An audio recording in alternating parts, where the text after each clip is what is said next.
You just repeat after me.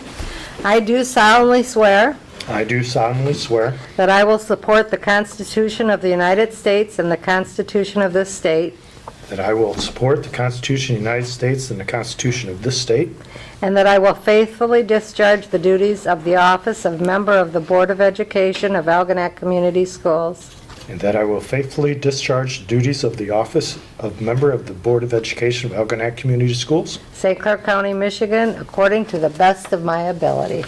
St. Clair County, Michigan, according to the best of my ability. You're official.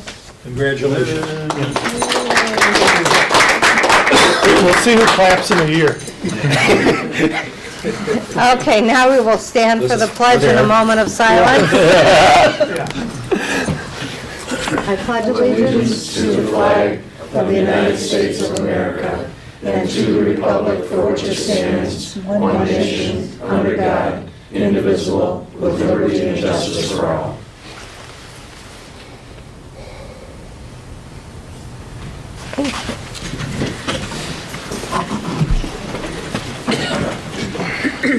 Okay, roll call.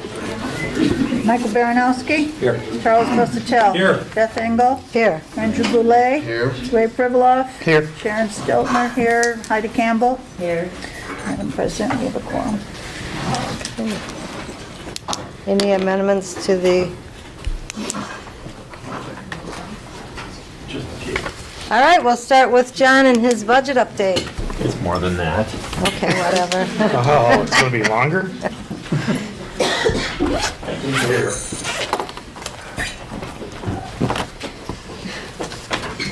First, I would like to start with the recognitions. People that, if I would have let you know ahead of time, I'm sure would have called me and said, "Do not recognize me." Just like one of our other board members that stepped down. As you know, Tim did step down after, I think it was 11 years of service for Tim. And I called Tim and I even asked him to be here, and he said, I didn't do it for those reasons for recognition. I said, I know that, Tim, but the people that deserve recognition, the ones that don't want it, it'd be nice if you'd show up. He said, no, I'm declining that. I've done my service and moving on and so on. I said, well then, here's what I'm going to do. I'm going to present the two other board members that are stepping down from their seats. I'm going to talk about them. And I said, for your plaque, though, I'll drive by your house and throw it through your front window. I said, those are your choices. So, but we do appreciate what Tim has done, and I do have applied for him as well. And sometime maybe I'll take him out for a drink or something and present that to him, because I really do appreciate. I'd rather go out for the drink. Yeah, forget the plaque. Can you make a motion? And we know You're going to get a plaque, you're going to like it. Might need new windows. Throw the thing at the window. So, but It might anyway, knows the restaurant. in all seriousness, I do, in my 13th year, over 13th year, being a superintendent, I really have got to see what board members do, and it is not an easy job, and it's not for the money, and it truly is for the children. And I've been in leadership now 20 some years, and I've seen some boards of education that people did run because they had agendas, whether it be to fire a coach or because their kid was on a certain team or whatever. And I've seen that can really alter the leadership and the direction of the district when there are personal agendas. And I really have appreciated all the board members, but I've really appreciated Tim and his service, and the proof in the pudding is his kids. Graduated for some time, I think. I think his last one, I think probably graduated in 06. Yeah. 07. Yeah. So the proof in the pudding is the service when the kids aren't in school like that, and Beth, your service to the district's appreciated, and Mike, your service is appreciated. Your kids have been out for a few years as well, correct? I mean, so I appreciate your dedication, putting the students first. But speaking of my budget update, I am going to talk about the time period for the last 10 years, and we lost 1/3 of our student body in 10 years, which is a crazy number. Your leadership was critical during this time period, especially these past couple years since I've been here. We've had to make just major changes. So with that said, I know you make lightly of it because again, you're not in it for the recognition. But Beth, I truly appreciate your leadership and service to our children and Mike. So let's give them a round of applause.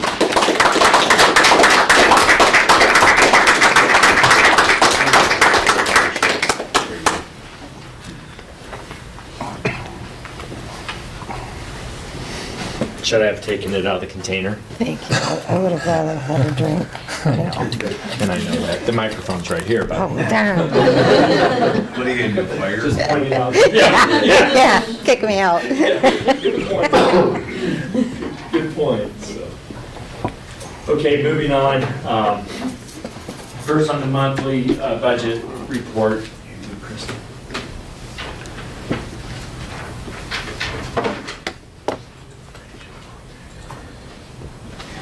Basically, you can see from in the audience can have some as well if they'd like.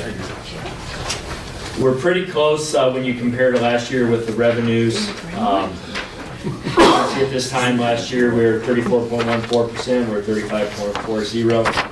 So that's good up with the revenues and with the expenditures. Last year at this time, we were 29.67. And this year we're 28.66, so less with expenditures, more with revenue. So we're within that 1% there. So we're holding parallel to last year, if not just slightly better. And the areas where the instructional staff and business, those are the same areas Dorothy explained in the past actually couple months. So really that's pretty self-explanatory, or that's the same reason that we're off in those areas. So are there any questions about that? And again, if you have any questions, you're certainly welcome to call me anytime on that. And we can get you the detailed breakdown of any one of those areas. Was there a misprint? This is only one-sided.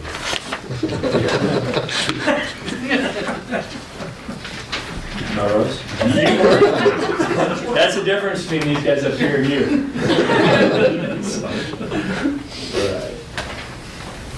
Moving on. Yeah, there's others. Tonight there's going to be 2 updates, and I'm just going to preview a little bit with our curriculum initiative because I do want our community to know the seriousness of our last test results and leading up to the January 9th workshop in which we will be covering our curriculum initiatives. Budget and finance. Tonight I'd like to go over a critical piece of data. Dorothy attended a meeting because we are a school district that is projecting right now to be under 5%. And so Dorothy attended a meeting with the Department of Treasury. And I'd like to go over this information with you and with the community. And there's 4 key points I'd like to make. The first key point, number 1 here, since 2005, this district has lost 766 students, nearly 1/3 of our student population. And Al and I were talking about that, and one thing that I do point out in my update that, I won't keep pointing that out, but I do want to emphasize it a few more times, however. I did think it was odd a year ago when I got that call from the Detroit newspaper. I thought it was odd because in my mind I think of Detroit losing a mass exodus of students and a sharp decline in population. And the reporter did say to me, well, you're among the top in the whole greater Detroit area. It really didn't connect that, and I knew, and my point number 2 is the last 3 years, I knew since I've been here, pretty sharp decline, but I really didn't know the magnitude. That is unbelievable. 1/3 of the student population in 10, 11 years at $7,500 per, and then per student, in the compounding of when you lose a student 1 year, it compounds for the following years. It's literally the term millions. It's millions of dollars, millions. Just in point number 2, just in the last 2 years at $7,500 per student, it's $1.7 million recurring dollars. So it's not just a one-time hit. And so you can see what suffered was, and this is the important point, and what I was leading to in thanking Mike and Beth, and that is student programs did not suffer. And that's important that the community understands that. We not only have maintained student programs, but we've added a couple programs like our robotics and our drama program. But something's got to give, right? Well, and we know what that is. You know, and that is the fund equity. And so you can see the fund equity number that in 2005 was 4.1 million, and now this past year, the $500,000 range. And so that was the sacrifice, not student programs. But we are turning a corner on that, and I believe we're doing a good job turning a corner. Again, not cutting student programs, and still able to turn around a corner of a pretty serious structural deficit. But what I'm pointing out here with point number 2 is not only that a serious amount of money was needing to be reduced from expenditures, but it was that recurring less revenue that was compounding in the situation. And then you can see point number 3 there is just, it shows the revenue per pupil, expenditure per pupil, and then you can see that my point number 4 is the consolidation effort, where we basically went from about $1 million annual structural deficit to right now it's 66,000, and hopefully if we're off the same amount that we were last year, and right now we're headed towards that by the report you just saw. Hopefully we were able to turn that corner for the first time in, well, you can see in several years, and out of the last 10 years, there's only been a couple of years where the expenditures, the revenue will be more than the expenditures. Now the consolidation, we had a community member that stood up here and asked a very good question, and that was, what did the consolidation save? And I really did not feel good about my response to that, and I feel better about the information I'm going to present tonight that is in your handout. The estimate that we did have for saving per the consolidation was right around $1.2 million.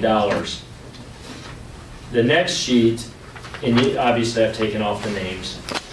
This is just, by the way, staff reductions. This does not count energy savings that we've realized from not having the 2 additional buildings, nor the maintenance staff and so on. So this is just really staffing, but it's the big chunk of change. And so there are some other savings that are realized that are not on this report, but this is the majority of the chunk of change here. And so you can see in 2015-16, the reductions were 1.4 million. The callbacks per decision by my recommendations, I take ownership of, approved by the Board of Education, to the tune of 418,000. So, you know, roughly $1 million savings there. And so that first year really was about 1.1, what that estimate was, if you count the savings from selling the 2 buildings. 16, 17, the next sheet, or the last sheet, I think it's on your flip side there.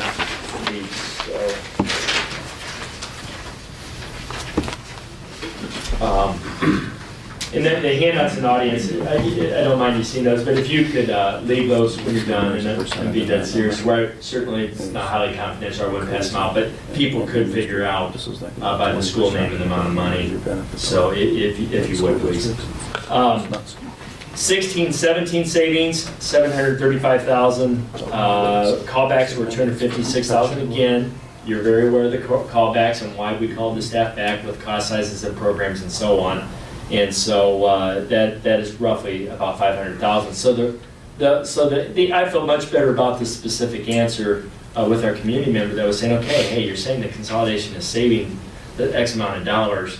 Well, it is right around $1.5 million annual savings, and that again is compounding.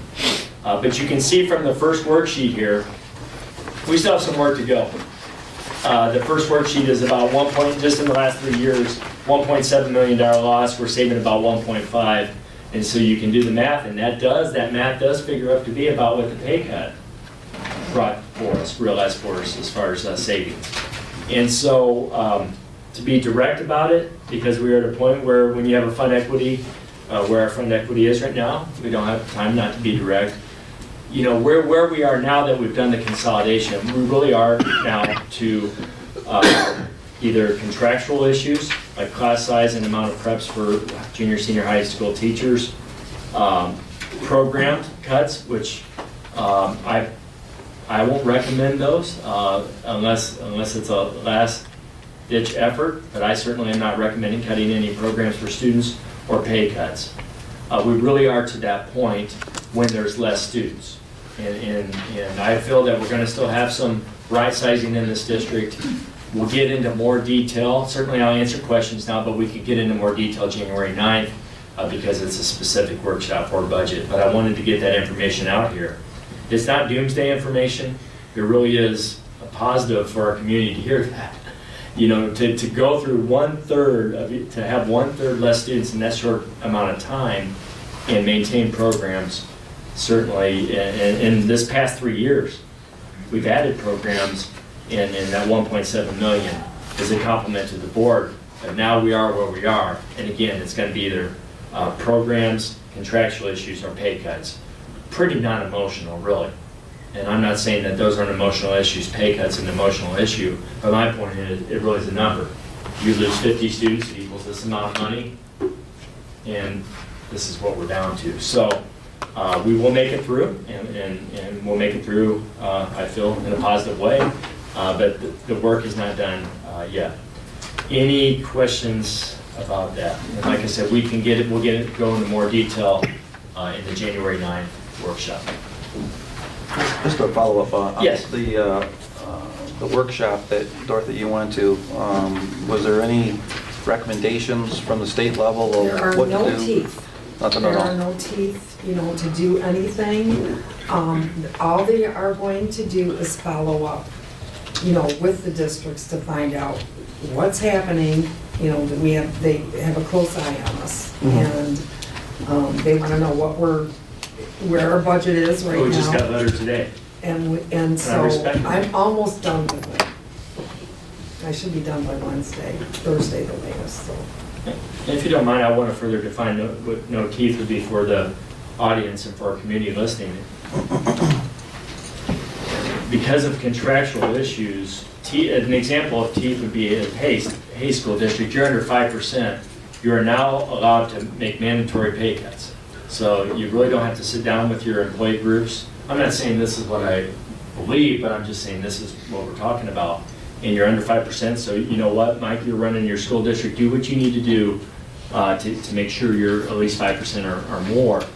And that's what I thought I guess not what I thought, what I was hoping would come with being under 5% is we're using the term teeth, to be able to do whatever I needed to do or felt was best, with education approved, to keep us over 5%. There really is not, but I will say this, our association, like last year, I compliment our associations for opening their contract and working with us. And so, I feel that we have a good relationship with our associations, and I feel like we'll work with them. I think our associations understand that when you're under 5%, it's pretty shaky ground. And last year is the proof in the pudding because they reopened their contract to get us the money we felt like we needed at that point. However, since then, we've lost 40 more students. And so I just want to make sure I further define what teeth means. Well, and also, the workshop was just a financial resources workshop. So it gave us options, for borrowing and help. They offered help to us. So, okay, technology and facility plan. These are the key talking points as we keep our team on the same page. And I'll just go through these quickly. I consider the Board of Education with myself and central office and building principals all part of the governance team for this district. And the first point is we respect input from the community. The community did speak to the November results, and we will use those results. And I'm going to show you, actually, here is a draft actually I'll pass on in a second. But of the survey, we are going to survey our community here very, very shortly. Our needs are very conservative and fundamental. That has not changed. And one proposal in May as compared to two, I think, is a key talking point. And why are we going for just a sinking fund and not both? And it really, let's keep it simple. The governor signed legislation. You can now use sinking fund for technology and security. And so we can make it one proposal.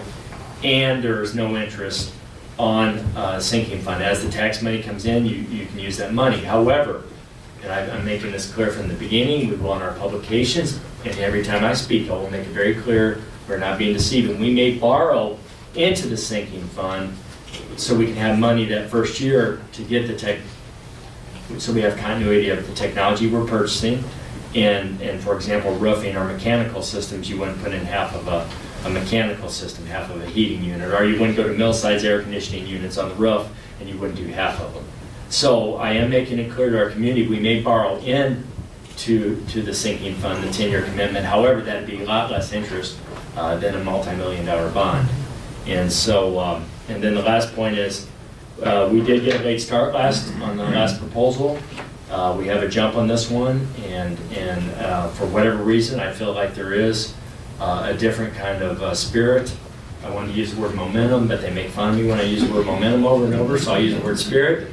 But I really do feel there's a different spirit. Even people that have come into my office, more than one, that even say right off the bat, I didn't vote yes, but let's get this thing passed. For reasons I don't even know and reasons I know of, I really feel that there's a different spirit and already a jump on people understanding what we're trying to do. So those are the talking points. Here's the draft survey that is going to go to the community. Again, this is a draft. We hope to finalize that actually this week. And here's a copy of the survey. And basically what we're seeking, and to keep it simple, and that is what the people surveyed voted, how they voted on both proposals, and why they voted that way, and basically how they feel the priorities are moving forward. However, working with Gail from TMP, I did agree that we did not list a bunch of priorities there on, well, they're not numbered. It's, yeah, no problem. The item that says the following initiatives are being considered and prioritized for the potential 2 mil 10-year sinking fund. What features will gain your support the most? We did leave a space for other. However, I agree with Gail and her experience that you really don't want to list things that we really don't think we'll get to with that amount of money, because you really don't want to be deceived on. It was a point well taken. However, certainly with the space where it says other, we want to know what the priorities are from the community, but it truly is a conservative plan, and so the items listed there will spend every bit of that amount of money with hopefully some change in there, so that's why there's only those items listed. And so you can read through those and really just to seek additional input. One idea brought to me is a lot of the people that go online for surveys and information from the district probably were informed about the bond and sinking fund. And so I'm gonna make an extra effort. I did what I could. I'm gonna make an extra effort, though, even with staff and extended from myself, to reach groups that necessarily don't get their information online. And so that maybe the Harson's Island Lions Club or whatever groups are out there. And so I'll be picking your brains as well, of groups that I may not be aware of that don't go online, don't have students in the district, would not receive this, that will receive an old-fashioned hard copy, and then Karen's going to help me enter that information. So we won't be doing a regular, hey, we sent out an email, we sought input. No, we're going to go out and try to seek more input than just those that are online. So any question about the survey? So we hope to have that done, and I feel we have a jump this time. This is going out to, This will go what on. numbers are we talking about? How many do we have from our mailing, or Crystal, do you know that received the update? Well, through the email? Yes. It's an 800. Is that it? So it would go to the people that received the update electronically. But the point is, I went to. Yeah, that certainly isn't enough. Of It's course. far Right. short. Right. Yeah. So we'll advertise in the paper, and just, we need just old-fashioned hard work, just getting out to the different groups, even at ball games, maybe have them there next to the program, and just get out and try to reach more people than receive it online, so. John, on the very last question where we asked if you voted no, what was your primary reason? I had a couple people come to me and ask, that they thought that what we were asking for should have been included in the general fund expenditures of the regular budget. So I'm not sure, I know there's another line in there, but I'm not sure how many people feel that these are, everyday expenses that the general fund could help or should pay for. So if that's a big misunderstanding, I guess, in the community, that might be something you want to target. I want to clarify. And my father would be one of those. My father's ultra conservative, and so I relate to that group because of my own father, where he's like, people pay a lot of taxes the way it is, John. And so maybe, and he points at me, maybe you should make less money and we got more money for facilities. So I understand that conservative point of view. And so that we will make an emphasis on communicating that information. And that's where the chart comes in handy. I won't take the time to go get it over there, but even if this passes, we're only in the middle of the county as far as tax burden. So the response is, and I know you're just communicating to me that I need to make sure I communicate clearly, but the answer is, look, we're only asking in the middle of our county of what people ask for facilities and technology. So it's not unusual, but yeah, it's a conservative approach, and I respect that. If you have any other input, if you could please get that to myself or Crystal, because we do want to get that out during Christmas break here. Okay, that's it. Thank you.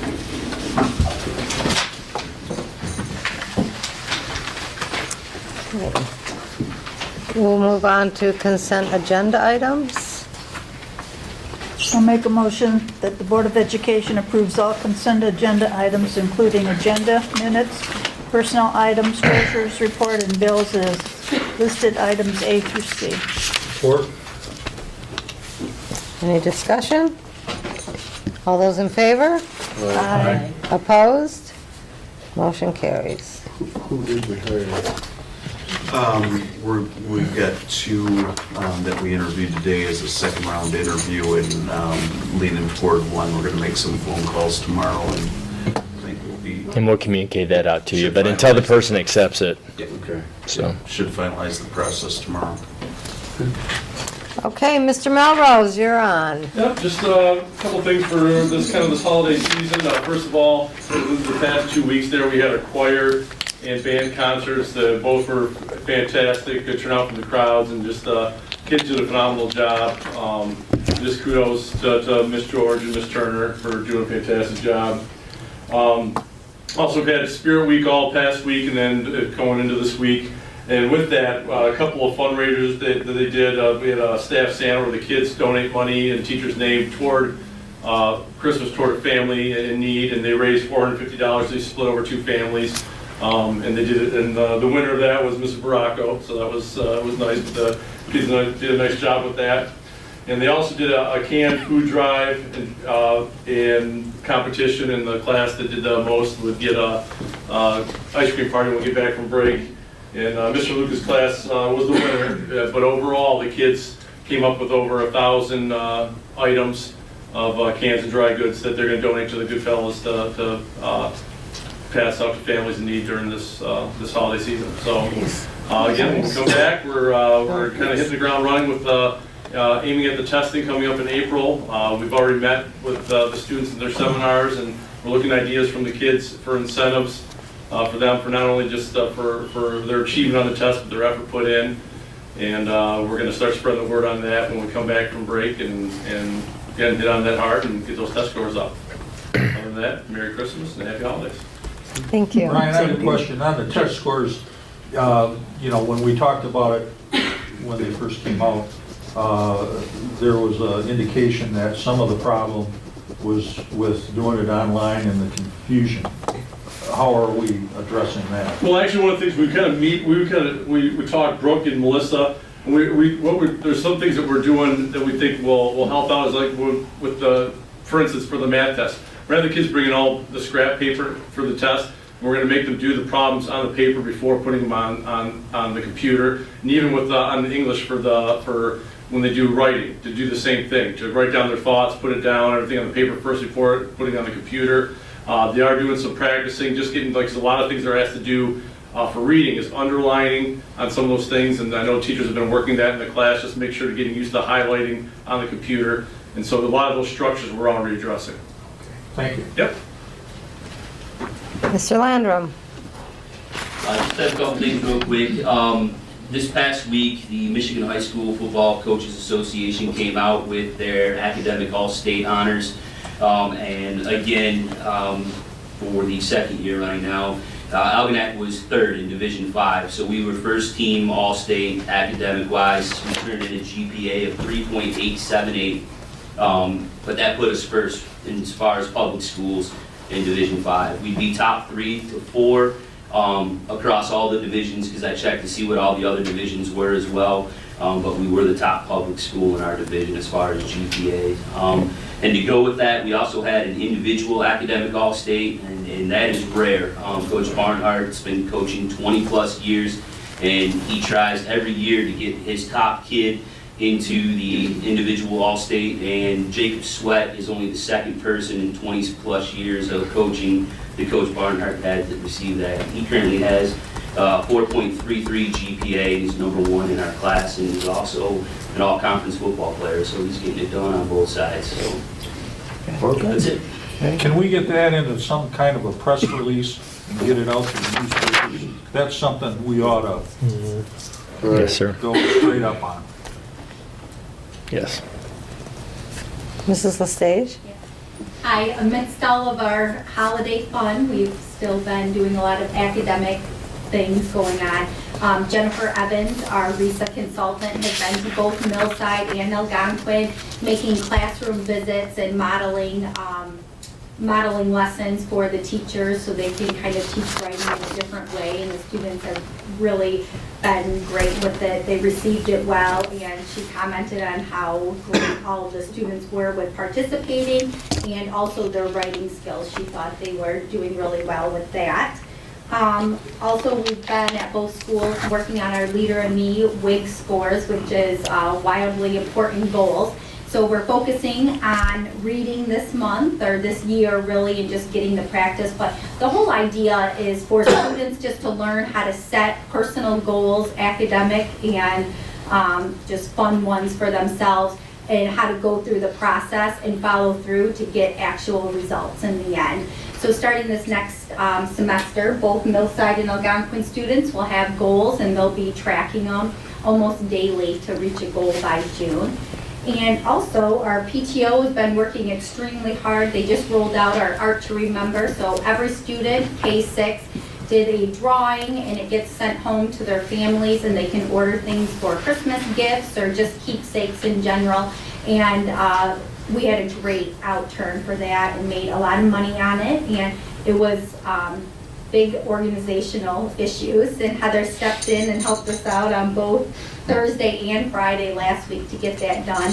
The week before, we also had our Santa Secret Shop, and a lot of our Upper L kids helped our K-1 building to shop and pick out great gifts and wrap them. So hopefully everybody will be happy with all the choices the kids have made for them. I'm sure they will. Mrs. Hanners? Oh. Well, at Millside and Algonquin, we also had music programs this past week. Full houses at both. First grade had their music program, and then 4th and 5th had 2 showings as well. It's great to see the community come out. It's amazing how packed those auditoriums get to hear the little ones sing. We also had Natalie Adair, our RISA behavior consultant, come out and work with the staff. During this time of year, it gets very stressful for lots of kids and families, so we had a professional development on de-escalating stressful situations, how to handle students that may come in upset that you don't even know about, and same with their parents coming at you about an issue that really doesn't seem big. Take a step back and give them some strategies that way. Went really well.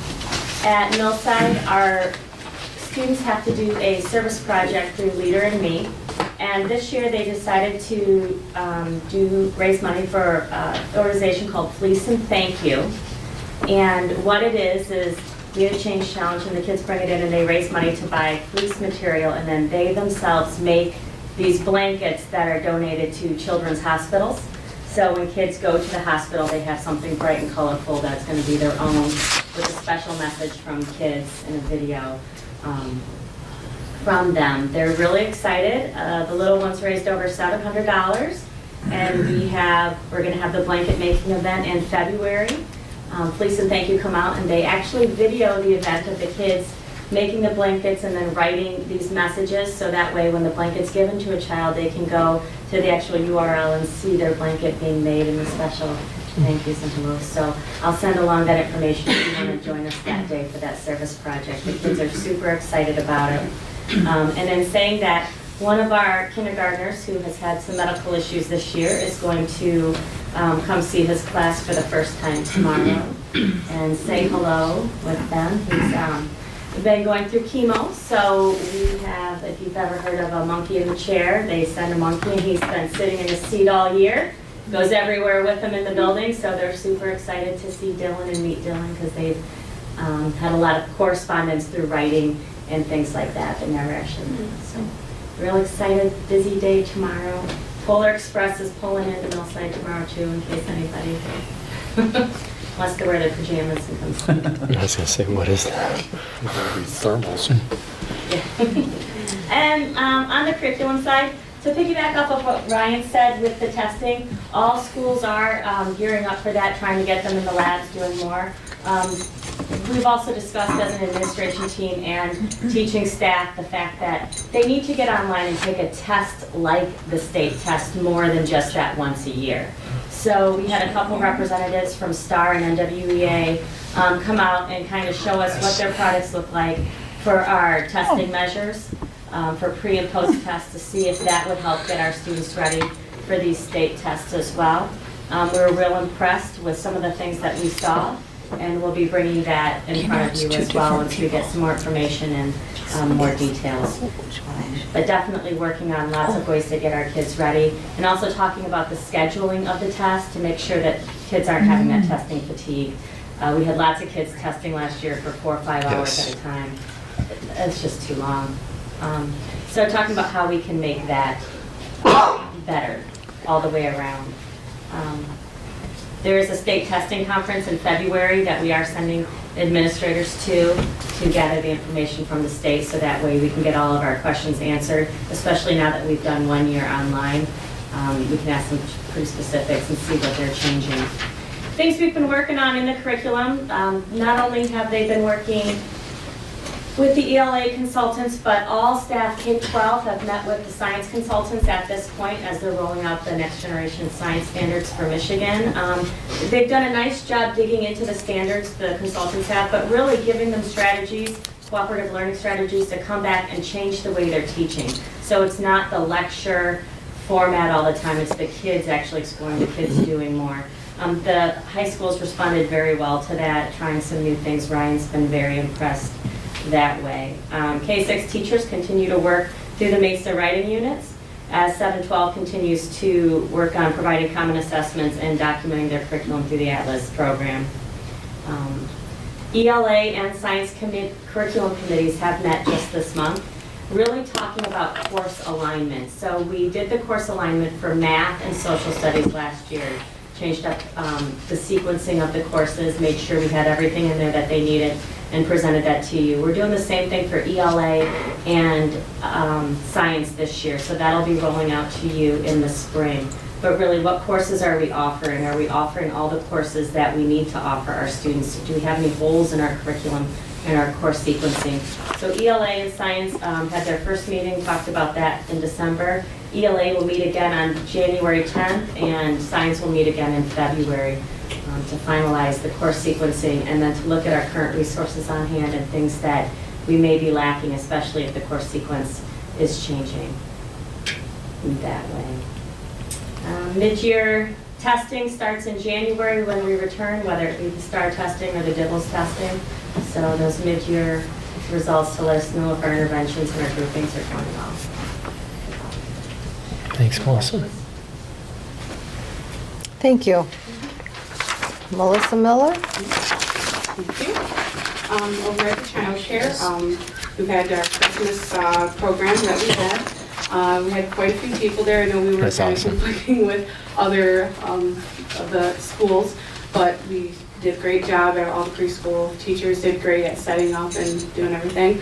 Our Little Caesars, we raised a little over $900 for our school, and their spirits are up. We're excited to see who our new director is. In January, we are trying for our mobile dentist. This last month, we didn't have enough people respond to it, so we're going to try again for January, and we have our first aid and CPR class. Very good.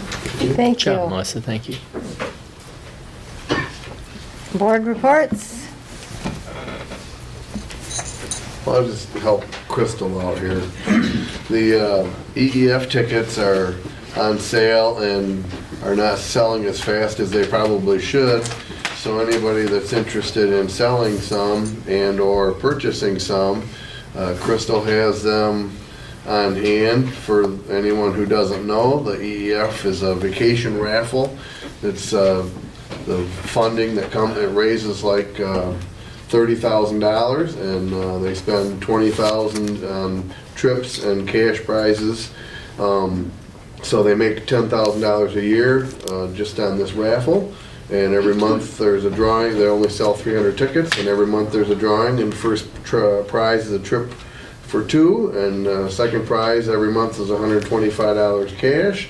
And every month dinner, the third prize is a $100 certificate to Johnny Liga's Bar and Restaurant that Bob and Lily Finn have donated to us for several years. So it's a nice Christmas present to give and to get, and so we all need to help out poor Crystal because we don't want her freaking out. Mr. Latos. Just a couple things, one of them from a personnel standpoint, we had talked a little bit already about the program director over at the child care. John and I conducted second round interviews today, and a couple real good candidates. Very good. I think we're in real good shape. Obviously, no one's going to replace Kelly because it's a tough job to do, but we've got a couple real good ones, I think. We'll be doing some phone calling tomorrow. Part of that process is to turn the credentials into the state to make sure that they line up with licensing, and so we're going to talk to them tomorrow and hopefully move on that this week sometime. Angie Justice spot, if you remember last meeting. Angie was a longtime special education teacher that's taken employment in a different district. Did the interviewing last week, and we're hopefully a step away from getting that position filled as well. Just got a couple reference checks to do, I think, and we should be in good shape on that. State and federal programming, our Title I Consolidated Application Amendment is due middle of next month, so over Christmas I'll be working on that and got some decisions to be made about, we got a little carryover money, and then our allotment, our final allocation ended up being a little bit higher than we had originally planned. They usually give you a pretty conservative estimate, and then at the end they give you your final number, so we'll have a few dollars to look at enhancing some programs in the spring, hopefully. And that's it. Thank you. Dr. Strickland. The first point is a bit of a discussion item, and it's regarding our non-homestead 18 mills that was renewed 2 years ago. And we still have a year to have that renewed. We could go in May and start as early as May, and that way if it doesn't pass, which I don't believe, has that ever not passed? So with that said, but again, a discussion item here, talk to the school attorney and ask his recommendation. I concur with his recommendation that due to the fact that we believe that should pass with proper communication, the non-homestead 18 mil renewal, that we don't go in May for that, because we could go again in August or November, or even, we would have even one more election after the November election, I believe Chris said today on the phone. But I would recommend not going in May, because with the 2 mil sinking fund on it May, that still may confuse people, And it is statistically, not just opinion and common sense, but statistically, according to our school attorney, when there's two millages, whether even if you clearly communicate both, the psychology is one will pass and one will not, a lot of times in that order of how they're listed. And so I'm recommending that we do not go for the non-homestead 18 mills in May, and we can discuss further whether we would want to go in August. He said there's some concerns there because a lot of times your parents are going, which your parents are your supporters of that, and so you may want to go the following November. So we can discuss that more, but I wanted to bring it to your attention this evening, and we can even talk about it next month. So you can think about it, call me, let me know your thoughts. But I did want to throw that out there, that I don't recommend going in May. And then within that, there's what's called the Headley rollback. And that is, as tax value changes, you don't always receive your full 18 mills, or what the full 18 mills allots to. And I know in the school that I was at before, but it's another election, we did pass a Headley rollback amendment, which always, every year, it will maximize your 18 mills. But it's a separate vote, it's a separate item on the ballot. And so that's something else that I want you to think about. We can get you more information.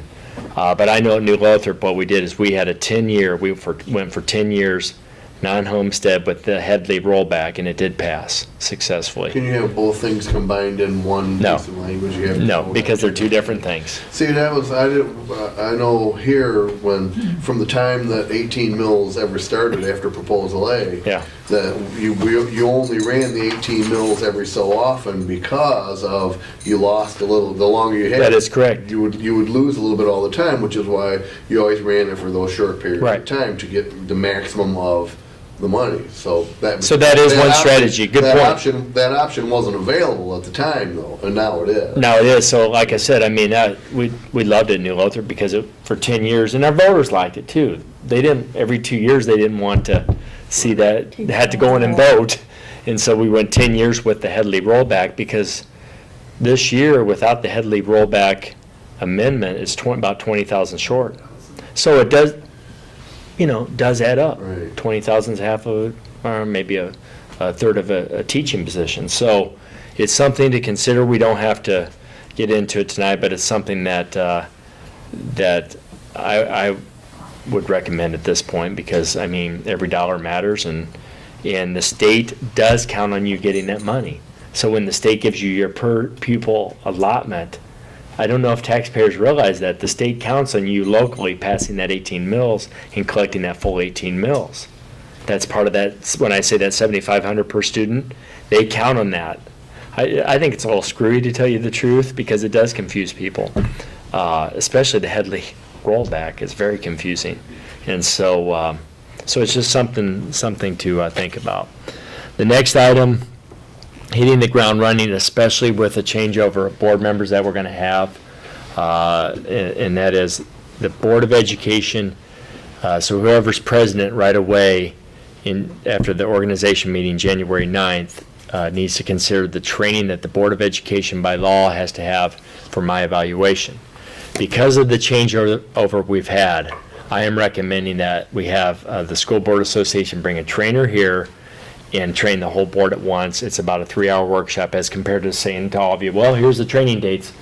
Go make your training dates. I think that would be beneficial to ensure all the board members are trained, and it would be excellent discussion amongst you as a group. It allows you to have discussion about evaluation process, about evaluating the superintendent. Whereas if you guys went separately to training, you wouldn't have that team discussion. So, and Heather and I went to a new board member training session, and they talked about that. And some of the schools there, if you remember, talked about how it was beneficial that their whole board went through the training together. It cost a little bit more, probably because you're paying for travel of a trainer coming here, but I think it's beneficial. So nothing needs done tonight, but we need to really hit that right away as soon as after the organization meeting, if we want to set someone up to train. I sent you and I appreciate your patience, Sharon, because you did request it, and Heidi, you did request that, and that is, and it took me about 6 weeks to get that to you, and that was a breakdown of the cost of the bond and sinking fund, November election. I did send that to you. Just so you know, TMP's cost that we paid, I can't remember what was 9,000 something. Yes. For their pre-bond fee would not apply to the sinking fund, but the commitment that we're gonna stay with them. So I made that commitment, but there's no additional cost there. So I just wanted to communicate that as well. And thank you. Yeah, I'm sorry about the delay. My apologies. So, okay. Is that that's it? Yes. That's all. So will the training count for my new membership? Yeah. Andy might know that. What's that? Will the training in January for the whole board, will that count for my new member training? Oh, no. Heather? No. No. That's I thought you were separate. asking That's for a separate credits. thing. Okay, You can receive credit for that training, but no, Yeah, I you'll suggest get that you go to credit. the. okay. You'll want to go to that because I Yeah. don't know, Heather, you just went. I thought it was very beneficial. I'm ready to go to the finance and the other stuff. And Heidi, you and I think went. can go. Yeah. I think they have No, I it just for didn't know if it was the February. same No. type of training. No, or- this will be an Entirely evaluation. different. Okay. So But any training you take from MASB. You get gets credit. Credits towards. That's what I thought you were asking. Certification and stuff, so. But it'll be two different things. You'll still want to do that CBA 101, that whole day course. Yeah. Okay. Yeah. Okay, visitors and their requests? None. Okay, we've only got one action item. Make a motion that the Board of Education approves the overnight trip request to travel to the Shepherd High School individual tournament. There will be no cost for transportation. Support. All those in favor? Aye. Opposed? Motion carries. Motion to adjourn. Support. All those in favor? Aye. Aye. Opposed? We are done.